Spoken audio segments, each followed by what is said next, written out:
This productivity hack right here completely changed my life. Now, you might be wondering, Jorge, what does a sandwich have to do with productivity? I will explain in just a second. That was good. Hey everyone, welcome back to the channel. If you're new here, my name is Jorge Calaos. I'm a business lawyer based in Florida, specializing in high stakes lawsuits. And in this channel, we explore the principles and the strategies to help us live more productive, meaningful, and fulfilling lives. So what does this delicious sandwich have anything to do with productivity? Well, the productivity hack that completely changed my life is what I like to call the ritual sandwich. And the reason it changed my life is because it is so effective and simple at the same time. The ritual sandwich is where you take care of the first hour of the day and the last hour of the day by committing to a morning ritual and an evening ritual. And the reason this works so well is because you only have to focus on the first hour of the day and the last hour of the day. And as a result of focusing on just those 2 hours in the day, I have found that the rest of the day just sort of happens to fall into place. And you know what, now that I actually think about it, that's not really a ritual sandwich. I don't think that metaphor completely makes sense because the ritual in this case is the bread, and you don't name a sandwich after the bread, you name it after what's inside of the bread. But we're just gonna go with the metaphor anyways, it's okay. But like I was saying, if you build good habits in the very first hour of the day and you end the day by also building good habits, if you build discipline and you build good habits, you will naturally find yourself building good habits and building discipline, etc. during the middle of the day, just because you took care of the first and the last hour of the day. Now let's go into what are some things that you can incorporate in your morning ritual and in your evening ritual. As far as the morning ritual, I have 6 things that you can try and incorporate. Try these out. If they work, keep them. If they don't, toss them out. The first one is cold water. Now, the most common and most popular version of this is a cold plunge or a cold bath. I don't do that. I, first of all, don't have that kind of equipment in my home, number one. And number two, I feel like that's a lot for the morning, at least for me. And one of the things that you want to do with your morning and your evening ritual is that you want it to be something that you can do consistently over time. So you don't want to make it too strenuous or too difficult, because you might only be able to do that for a couple of weeks or a couple months. You want something that is easy enough but still impactful that you can do consistently over a long period of time. However, I know plenty of people that do a cold plunge every morning, and if that's fine for you, then go ahead and do that. What I do is I literally just splash cold water on my face, because that does in fact wake me up. That kind of cold water exposure does wake your body and your mind up. And if it's prolonged cold water exposure like a cold plunge, it actually helps regulate, particularly if it's in the morning, it helps regulate your neurotransmitters, your hormones as the day progresses. The second one is morning sunlight, and this one also helps regulate your neurotransmitters and your hormones throughout the day. Now, there's a lot of research that has been conducted into this concept of morning sunlight and how your brain interprets that morning low angle sunlight in a specific way that is different than how it interprets, the afternoon sunlight, for example. And these research studies have found that getting this morning sunlight early in the morning within 1 to 2 hours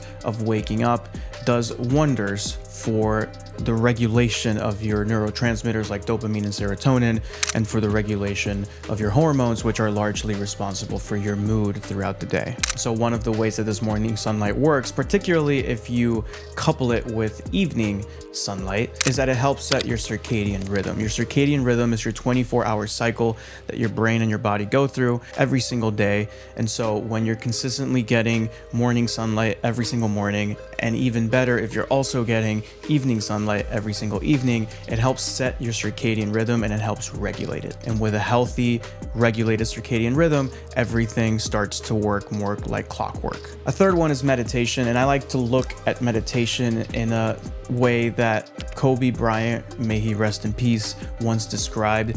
He once described it as, when I meditate in the morning, I feel like I'm in control of the day and I'm taking charge of the day. But when I don't meditate in the morning, I feel like I'm chasing the day. And that's definitely how I feel, which is why I've incorporated it into my morning ritual. I definitely feel that when I meditate in the morning, I'm more in control and more in charge of my day. But when I don't, I kind of feel like the moment that I sit down at my desk, I'm just putting out fires and I'm just sort of chasing the day. The fourth one is stretching. I do that at the same time as my meditation. Now, one of the reasons that I do this is because when you've been asleep for 8 hours or however long, particularly if it's been in a cold room or colder than room temperature room, which is actually an ideal sleepy condition. When you've been sleeping for a long period of time, your muscles can kind of constrict. And so you kind of want to, at least I do, kind of want to release the tension that has built up from being in certain positions for prolonged periods of time in a cold environment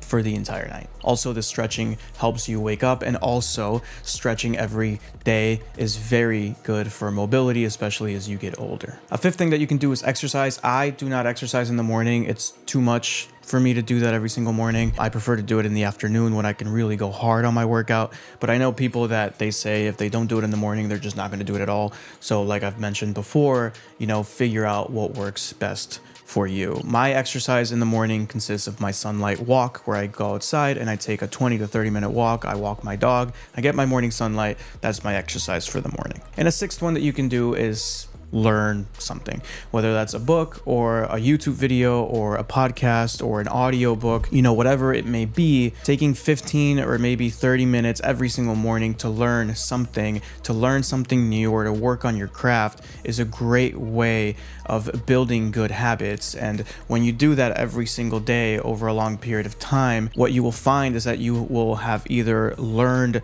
a lot of very cool and interesting things, and or you will have worked on your craft to a degree that your craft is now so much more magnificent than it would have otherwise been if you hadn't taken those 15 to 30 minutes every single morning to work on it. So now for the evening ritual, here are 6 things that you can do. Number 1 is the evening sunlight, which we've already discussed, so I won't get into it.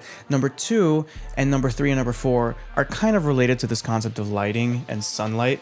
Number 2 is dim lighting. It's best to use some form of dim lighting in the evening, some low angle lighting from lamps, dim lighting from lamps, instead of overhead lighting from the ceiling, because your brain interprets the dim lighting differently than the brighter overhead light that might be at the ceiling. And so what you're trying to do by getting this evening light exposure and getting the dim lighting from your lamps is let your brain know that the day is winding down, and so therefore it's time for the brain and the body to also wind down. A third one that's related is to avoid your phone. Now, this is not only because the phone has blue light that tells your brain that, it's still daytime, but your phone, I try to not go on my phone for at least the last hour of the day, because your phone, all it's going to do is excite you, cause you to release a bunch of dopamine, piss you off depending on the content that you're consuming. It's just going to energize you and excite you. And that's not really what you're looking for in the last hour of the day. Number 4, something else that you can do, piggybacking off the no phone thing, is to wear blue light glasses. Now, I love my blue light glasses. They are phenomenal.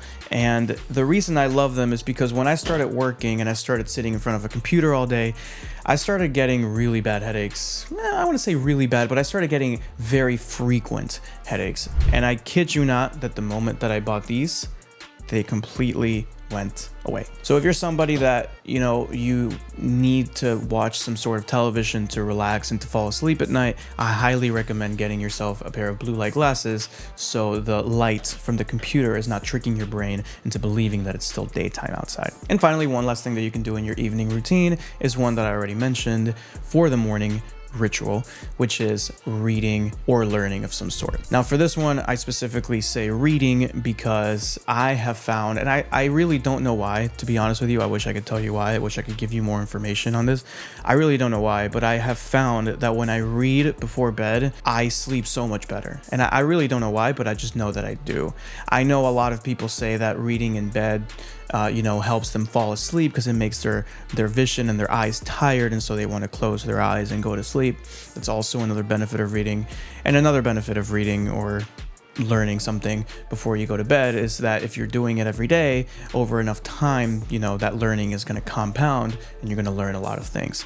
Now, granted, if you're reading nonfiction before bed and you want to learn something, it's probably a good idea to try to learn something that's not, overly stimulating, because that would defeat the purpose of the evening ritual. But I have been reading before bed for a long time now, and it's by far one of my favorite evening rituals. Now, if you enjoyed this video, I think you'll also enjoy this video on how to actually stick to your goals even when it gets hard. And if you want more resources, feel free to check out the link in the description box below, where it'll take you to my website and where you can download your free copy of the 5-step morning routine, a quick start guide to high performance and peace of mind. And as always, if you enjoy this content, please join the community, subscribe to the channel, leave me a comment, let me know what you liked, what you want to see more of. And other than that, I'll see you in the next video.